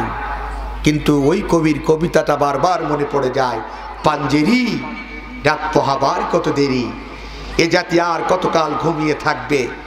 তাই তো 5ই আগস্টের, তাই তো 36 জুলাই ওই তরুণ প্রজন্মেরা, যারা বাংলায় শিক্ষিত, যারা দেখা যাচ্ছে ঠিক মতন সূরা কেরাতও জানে না, এমন একদল তরুণেরা এদেশে ইসলাম প্রতিষ্ঠা করার জন্য 5ই আগস্টে তারা দুর্বার আন্দোলন গড়ে তোলার মধ্য দিয়ে এ জাতির শ্রেষ্ঠ সন্তানদেরকে কথা বলার অধিকার ফিরিয়ে দিয়েছে, এদেশের মানুষের বাক স্বাধীনতা ফিরিয়ে দিয়েছে। কথা বলে, ঠিক তবে ঠিক? এটা এসেছে একমাত্র আল্লাহর পক্ষ থেকে। কথা বলেন, ঠিক তবে ঠিক? তা না হলে দীর্ঘ 70টি বছর এদেশে অনেক রাজনৈতিক নেতার আন্দোলন করেছে, অনেক তাদের প্রশাসনের সাথে পর্যন্ত মারামারি হয়েছে, গোলাগুলি হয়েছে, এবং অসংখ্য ভাই শাহাদাত বরণ করেছে। কিন্তু এক পর্যায়ে আমরা হাল ছেড়েই দিয়েছিলাম। ওদের টার্গেট ছিল 40 থেকে 50 বছর এদেশে তারা একতন্ত্রভাবে রাষ্ট্রের ক্ষমতার মস্তদে বসে থাকবে। আল্লাহ তাআলা বলল, দাঁড়া, আমি তোদেরকে কিছুদিনের জন্য ছাড় দিয়েছি, কিন্তু আমি তোদের ছেড়ে দেব না। আল্লাহ কিছুদিনের জন্য জালিমদের কি করে বলেন? ছাড় দেয়, কিন্তু আল্লাহ ছেড়ে দেয়। কষ্ট হচ্ছে আপনাদের? আমি কথাটা বলতাম না, তার কারণ আমার অসংখ্য মাহফিল এই কুষ্টায় বন্ধ করেছি। আপনাদের কলিজার টুকরা সন্তান মুফতি আমির হামজাকে মাহফিল করতে দেওয়া হতো না। এই যে কবুরহাটে বড় বড় মাহফিল হতো, এই যে খাজানগরে বড় বড় মাহফিল হতো, বটতলায় মাহফিল হতো, এই যে আপনার চোরহাস বাজার কমিটির উদ্যোগে মাহফিল হতো, ওর অপোজিটে ফুলতলায় মাহফিল হতো। আমি অসংখ্য মাহফিল ছাত্র জামানায় আমারই হুজুরা নিয়ে এসে মাহফিল করেছে। চোরহাস মসজিদের ইমাম মাওলানা তারিকুর রহমান, কুষ্টিয়া কামিল মাদ্রাসার প্রিন্সিপাল, তখন আমি আলেমের স্টুডেন্ট।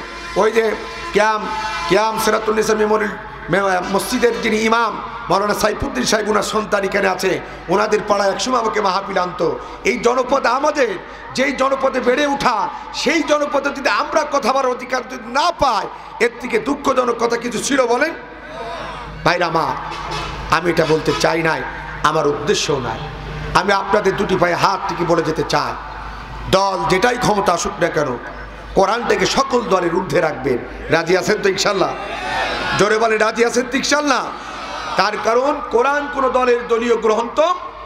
বাংলাদেশ আওয়ামী লীগ বলেন, বিএনপি বলেন, তবলিগ বলেন, চরমোনা বলেন, আট্রসি বলেন, জাসদ বলেন, বাসদ বলেন, কমিউনিস্ট বলেন, ইভেন বাংলাদেশ জামাত ইসলামী বলেন, কোন দলের নেতা এবং কর্মী বলতে পারবে না যে কোরআন তাদের নির্দিষ্ট দলীয় কিতাব। কথা বলেন ঠিক কি? কোরআনটা কার? এটা আল্লাহ রাব্বুল আলামিনের পক্ষ থেকে নাজিলকৃত কিতাব, এবং এমন একটি কিতাব, এমন একটি গাইড যার মধ্যে এক কিঞ্চিত পরিমাণ কোনো ভুল নাই। আছে নাকি? মুসলমান ভাইরা আমার, আল্লাহ রাব্বুল আলামিন যেই কিতাবের শুরুতে চ্যালেঞ্জ ছুড়ে বললেন, দালিকাল কিতাব লা রাইবা ফি, এ কোরআন হচ্ছে সেই কিতাব, এ কোরআন হচ্ছে সেই গ্রন্থ যার শুরু থেকে শেষ পর্যন্ত কোনো একটি জায়গায় এক কিঞ্চিত পরিমাণ ভুল কিয়ামত পর্যন্ত কোনো মানুষ চেষ্টা করে দেখাতে পারবে না। সুবহানাল্লাহ বলেন। সেই কিতাব যার মধ্যে কোনো সন্দেহের অবকাশ নেই, সেটা নিজেরা শুনবো, শোনার পরিবেশ তৈরি করে দেবো ইনশাআল্লাহ। আজকে যেমন মাহফিল দিতে গিয়ে আমার হয়তোবা হুজুরদের বা নজিবুল ভাইদের কোনো আতি নেতা পাতি নেতার কাছে ধর্ণা ধরা লাগে নাই, লেগেছে? বা কোনো ডিসি অফিসে যাওয়া লাগে নাই, এসপি অফিসে যাওয়া লাগে নাই, ওসি মহোদয়ের কাছে যাওয়া লাগে নাই, লেগেছে? কোনো এমপি মহোদয়ের কাছে যাওয়া লাগে না। এই ধরনের সিচুয়েশন গোটা বাংলাদেশে কিয়ামত পর্যন্ত জারি থাক, এটা কি আপনারা চান? কত বলেন চান? আমরা সকলেই চাই এদেশ আমাদের, এদেশে ইসলামপন্থী মানুষদেরকে বাক স্বাধীনতা ফিরিয়ে দিতে হবে। তারা যখন ইচ্ছা তখন কোরআনের কথা বলবে, এর জন্য কোনো অনুমতি লাগবে।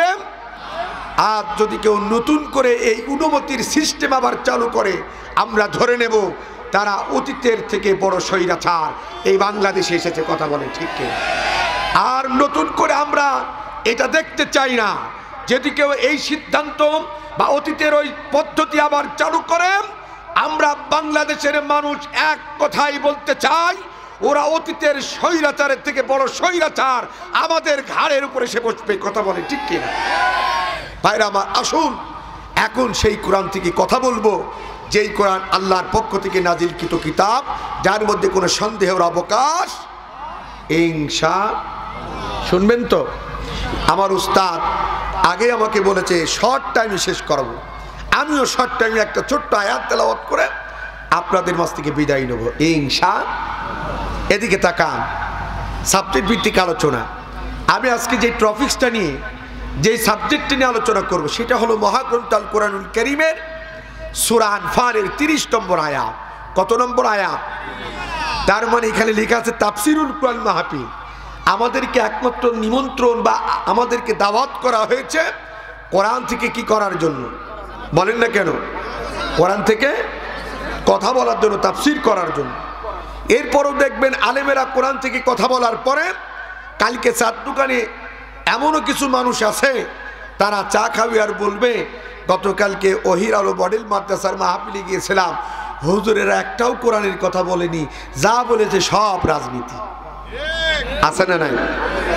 এবার ওই ভাইকে প্রশ্ন করতে চাই, বা আপনারা দেখবেন যারা এই সমালোচনাগুলো চার দোকানে করে, ওদেরকে যদি বলা যায় মাঝ ভাই তুমি আলিফ থেকে ইয়া পর্যন্ত একটু উচ্চারণ করে আমাকে শোনাও তো, বা কালিমা তৈয়বাটা একটু আমাকে পড়ে শোনাও তো, দেখা যাবে ওই চার দোকানের মধ্যে তার লুঙ্গি সহ প্রসাব হয়ে যাবে। কথা বলে ঠিক কি? আজ বাংলাদেশে ওরাই হচ্ছে জাতির শ্রেষ্ঠ সন্তানদেরকে ভুল ধরে, ওরাই হচ্ছে চার দোকানে জাতির শ্রেষ্ঠ সন্তানদের নিয়ে সমালোচনা করে, যারা আলিফ থেকে ইয়া পর্যন্ত উচ্চারণ করতে পারে না, যারা কালেমা তৈয়বা সূরা ফাতিহা পর্যন্ত বিশুদ্ধভাবে তেলাওয়াত করতে পারে না। কথা বলেন ঠিক তবে ঠিক ভাইরা আমার।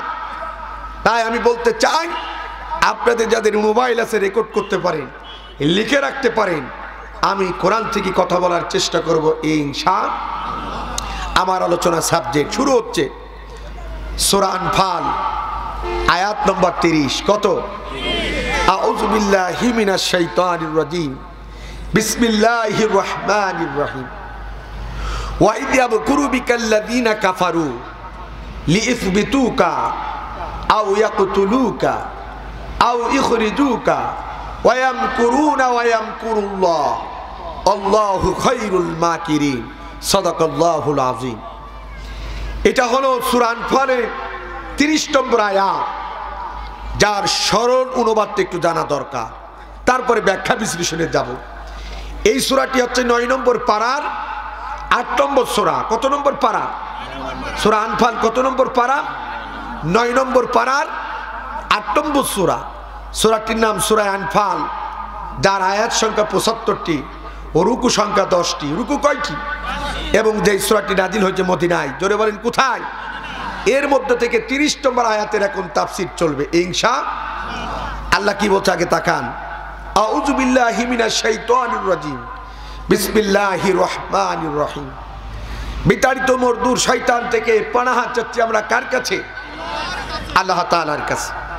বিসমিল্লাহির রহমানির রহিম, পরম করুণাময় অতুব দয়ালু মহান আল্লাহর নামে শুরু করছি। আমরা কোনো কাজ শুরু করব কার নামে? আল্লাহর নামে। এদিকে তাকান। ওয়া ইয ইয়ামকুরু বিকাল্লাযীনা কাফারু, আল্লাহ বলছে স্মরণ করো কাফিরেরা তোমার বিরুদ্ধে ষড়যন্ত্র করছে। কি যন্ত্র? ষড়যন্ত্র। লিইসবিতুকা, তোমাকে গ্রেফতার করবে, না হয় তোমাকে হত্যা করবে। আও ইখরিজুকা, না হয় তোমাকে দেশ থেকে বিতাড়িত করে দিবে। ওয়া ইয়ামকুরুনা ওয়া ইয়ামকুরুল্লাহ, তারা ষড়যন্ত্র করে, আল্লাহ তাআলা কৌশল অবলম্বন করে। আল্লাহু খায়রুল মাকিরিন, আর আল্লাহ হলো পৃথিবীর মধ্যে সবথেকে বড় কৌশলবিদ। সুবহানাল্লাহ বলবেন না? আর একটু আসতে বলেন সুবহানাল্লাহ। তাহলে এই আয়াতের স্মরণবাদ জানলাম। আল্লাহ বলতে স্মরণ করো কাফেরেরা তোমার বিরুদ্ধে ষড়যন্ত্র করছে, তোমাকে গ্রেফতার করবে, না হয় হত্যা করবে, না হয় দেশ থেকে বিতাড়িত করে দেবে।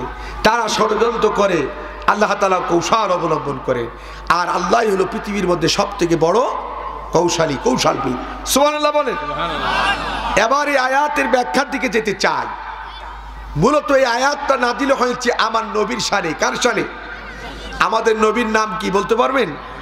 মুহাম্মদ সাল্লাল্লাহু আলাইহি ওয়াসাল্লাম। ইনি হচ্ছেন আমাদের নবী। এই নবীর শানে আল্লাহ পাক রব্বুল আলামিন এই আয়াত নাজিল করেছিলেন। কেন নাজিল করেছিলেন? এদিকে তাকান, স্বল্প সময় মূল থিমটা আমি আপনাদেরকে উপস্থাপনা করব ইনশাআল্লাহ। আমার নবীর বয়স যখন 40 বছর হলো, কান খাড়া করে শুনেন, কত বছর? 40 বছর বয়স যখন হলো, আল্লাহ পাক রব্বুল আলামিন তখন নবীজিকে ওপেন করলেন রেসালাতের দায়িত্ব দিয়ে। কি দিয়ে বলেন? রেসালাতের দায়িত্ব দিয়ে, নবুয়াতের দায়িত্ব দিয়ে। কি দায়িত্ব দিলেন? যে মক্কার এই অসভ্য জাতিকে তোমাকে সভ্য বানাতে হবে। অস্ত্র দিয়ে নাই, বোমা ফাটিয়ে নাই, মানুষকে হুমকি ধামকি দিয়ে নাই, তোমাকে এই অসভ্য জাতিকে সভ্য বানাতে হবে চরিত্রের মাধুর্যতা দিয়ে, কালেমা দাওয়াত কোরআনের বাণী প্রচারের মধ্য দিয়ে। সুবহানাল্লাহ বলবেন না? আজ আমাদের দেশে ইসলামপন্থী মানুষদেরকে অনেকে জঙ্গিবাদ বলে, আমাদেরকে অনেকে উগ্রবাদ বলে, আমাদেরকে অনেক ভাষায় গালি দেয়। এতে আমাদের কোনো দুঃখ নাই, আমরা মনে কিছু করি না। তার কারণ ইসলাম আমাদেরকে ধৈর্যশীল শিখিয়েছে। ইন্নাল্লাহা মা'আস সাবিরিন, ধৈর্যশীলদের সাথে কে আছেন বলেন? আজ যদি এদেশের মানুষেরা ধৈর্যশীল না হতো, আমি তো মনে করি কোনোদিন বিজয় আমাদের আসতো না। কথা বলেন ঠিক কিনা? আজ অসংখ্য ভাই চোখ হারাইছে, আজ অসংখ্য ভাই হাত হারিয়েছে, অসংখ্য মা তার কলিজার টুকরা সন্তানকে হারিয়েছে, অসংখ্য পিতা তার কলিজার টুকরা সব ছেলেকে সন্তানকে নিয়ে একটি স্বপ্ন দেখত, পিতার স্বপ্নকে বুলণ্ডিত হয়েছে, তারপরেও তারা ধৈর্যশীল ছিল। আল্লাহ বলেছে তোদের এই ধৈর্যের কারণে আমি আল্লাহ পাক রব্বুল আলামিন বিজয় দান করেছি। বলেন সুবহানাল্লাহ। সম্মানিত উপস্থিতি, আমার দিকে তাকান। নবীজির বয়স যখন 40 বছর হলো, আল্লাহ পাক রব্বুল আলামিন তাকে রিসালাতের দায়িত্ব দিয়ে বলেন, যাও এই মক্কার অসভ্য জাতিকে তোমাকে সভ্য জাতি বানাতে হবে, কালেমার দাওয়াত দিতে থাকো। তখন নবীজিকে যখন এই দায়িত্ব দিচ্ছেন আল্লাহ তাআলা নিজে, তখন মক্কায় একটা প্রেসিডেন্ট ছিলেন। কি ছিলেন? ওনার নাম ছিল মিস্টার আবু জেহেল। কি নাম? এই লোকটা অনেক ভালো ছিল না খারাপ ছিল? হ্যাঁ হ্যাঁ, কয় জঘন্য ব্যক্তি ছিল। হ্যাঁ, এই লোকটা যে এতই খারাপ যে এই বাংলাদেশে নাই পৃথিবীর কোনো হিন্দু বৌদ্ধ খ্রিস্টান তাদের সন্তান হলে নাম আবু জেহেল রেখেছে এমন ইতিহাস কেউ বলতে পারবে না। পারবে? মানে এতটাই নোংরা। এই আবু জেহেল তখন মক্কার প্রেসিডেন্ট, এ ছিল স্বৈরাচার। চিন্তা করলো মুহাম্মদের মুআমেলাত মুআশারাত সুন্দর, মুহাম্মদের চেহারা ভালো, মুহাম্মদের কথোপকথন সুন্দর। যেই ছেলেটি এখন নবুয়তের দাবি করতেছে, কিন্তু এই নবুয়তের আগেই মক্কার মানুষের কাছে অনেক গগনচুম্বী জনপ্রিয়তা, অনেক মানুষের কাছে গ্রহণযোগ্যতা আগেই অর্জন করেছিল। বলেন না কেন সুবহানাল্লাহ। আমরা যারা মাদ্রাসায় না পড়েছেন, আপনারা যারা লাইনে একটা প্রশ্ন আসতো যে মুহাম্মদ সাল্লাল্লাহু আলাইহি ওয়াসাল্লামকে কাফেররা নবুয়তের আগে কি বলে ডাকতেন? বলেন মাশাআল্লাহ। আলামিন বলতেন, সাদেক বলতেন, আমানতদার বলতেন। তার মানে আমার নবী এই নবুয়তের আগেই মক্কার মানুষের কাছে ভালো ছিল না খারাপ ছিল? বলেন না কেন, ভালো না খারাপ? অনেক ভালো ছিল। এখন আবু জেহেল চিন্তা করলো, এই ছেলে তো মক্কার আগেই খুব ভালো ছিল, মানুষ তাকে খুব সম্মান করে, রেসপেক্ট করে, আমাদের কর্মীরা আমাদের কাছে সম্পদ রাখা নিরাপদ মনে করতো না, কিন্তু মুহাম্মদ সাল্লাল্লাহু আলাইহি ওয়াসাল্লামের কাছে তারা তাদের আমানত মালগুলো গচ্ছিত রাখা নিরাপদ মনে করত। অতএব এই ছেলের কালেমার দাওয়াত আমি আবু জেহেল মক্কার প্রেসিডেন্ট থাকা অবস্থায় চলতে দেওয়া যাবে যাবে না। তার একটাই ভয়, এই কালেমার দাওয়াত দিলেই মানুষ সব তার হাতে হাত থেকে কালেমা পড়ে মুসলমানিত্ব গ্রহণ করবে, ইসলামের সুশীতল পতাকা তলে চলে আসবে। অতএব এই কালেমার দাওয়াত কখনোই চলতে দেওয়া যাবে। পৃথিবীর প্রত্যেকটি রাষ্ট্রের একটা নির্দিষ্ট স্থান আছে যেখান থেকে সেই রাষ্ট্রের আইন কানুন পাশ করা হয়, বিল পাশ করা হয়। ধরেন আমেরিকা, তাদের যেই জায়গায় বিল পাস হয়, আইন কানুন পাস হয়, ওটার নাম হলো হোয়াইট হাউস। ওটার নাম কি? ওটার বর্তমান লিডার মোড়ল হচ্ছে ট্রাম্প। জোরে বলেন কি? ট্রাম্প। এর আগে ছিলেন জো বাইডেন, তার আগে ছিলেন আপনার হচ্ছে বারাক হোসেন ওবামা, তার আগে ছিলেন জর্জ ডব্লিউ বুশ। এরকম ভাবে ওই হোয়াইট হাউসের অনেকে নেতৃত্ব দিয়েছে। এটা ছিল আমেরিকার মানুষের পার্লামেন্ট। নাম কি? White house. নাম কি? White house. ভারতে যে জায়গায় জাতির জন্য বিল পাস হয়, ভারতের মানুষের বিভিন্ন আইন কানুন পাস হয়, ওটার নাম হলো মন্ত্রসভা। ওটার নাম কি? মন্ত্রসভা। দিল্লি অবস্থিত। ঠিক এই বাংলাদেশেও যে জায়গায় জাতির জন্য বিল পাস হয়, ওটার নাম হলো সংসদ, যেটা আমাদের ঢাকা রাজধানীতে অবস্থিত। কথা বলেন ঠিক? আবু জেহেল স্বৈরাচার হোক আর অবৈধ হোক, তারও একটা পার্লামেন্ট ছিল। আবু জেহেলের পার্লামেন্টের নাম ছিল দারুন নদওয়া। নামগুলো মনে রাখবেন। কি নাম বললাম? দারুন নদওয়া। এটা ছিল আবু জেহেলের পার্লামেন্ট। আবু জেহেল এখানে তার বিল পাস করতেন। আবু জেহেল চিন্তা করলো, মুহাম্মদের এই কালেমার দাওয়াত আমি এককভাবে বন্ধ করতে গেলে আমার উপরে একটা প্রেশার আসতে পারে। কি আসতে পারে? আক্রমণ আসতে পারে। দেখবেন পৃথিবীতে যারা স্বৈরাচার হয় এরা গায়ে দোষ রাখতে চায় না, জনগণের মাথার উপরে কাঁঠাল ভেঙে জনগণকে ধোঁকা দিয়ে বোকা বানাতে চায়। আছে না নাই? এই জন্য আবু জেহেল চিন্তা করলো, আমার হাতে তো পার্লামেন্ট, আমার তো অনেক সদস্য আছে, আমি দারুন নদুয়ায় তাদের সকলকে ডাকবো, ডাকার পর একটা বিল পাস করব। সেই বিলের মধ্য দিয়ে মুহাম্মদ সাল্লাল্লাহু আলাইহি ওয়াসাল্লামের কালিমার দাওয়াত বন্ধ করার সিদ্ধান্ত নেব। 49 জন ক্যাবিনেট নিয়ে আবু জেহেল মন্ত্রিসভা গঠন করেছিলেন। কতজন বলেন? কতজন? 49 জন। যাদের মধ্যে ছিল আবুল আহাব। লোকটা ভালো ছিল না খারাপ ছিল? আমার নবীকে এতই কষ্ট দিয়েছে। এই আবুল আহাব ছিল আবু জেহেলের ধর্মমন্ত্রী। কি মন্ত্রী? এই ব্যক্তি আল্লাহ নবীকে এত কষ্ট দিয়েছে, যার জন্য আল্লাহ তাআলা তার গোটা পরিবারকে ধ্বংস করার জন্য আল্লাহ তাআলা আসমান থেকে একটা সূরা নাজিল করেছিলেন। সূরাটার নাম হচ্ছে সূরা লাহাব। কি নাম বললাম? লাহাব। এই আবুল আহাব ছিল আবু জেহেলের মন্ত্রী। এরপরে উমাইয়া বিন খাব ছিল আবু জেহেলের মন্ত্রী। এইরকম ভাবে 49 জন ব্যক্তিদের তিনি মন্ত্রী ক্যাবিনেট গঠন করেছেন। সব নেতাদেরকে ডাকলেন দারুন নদওয়ায়।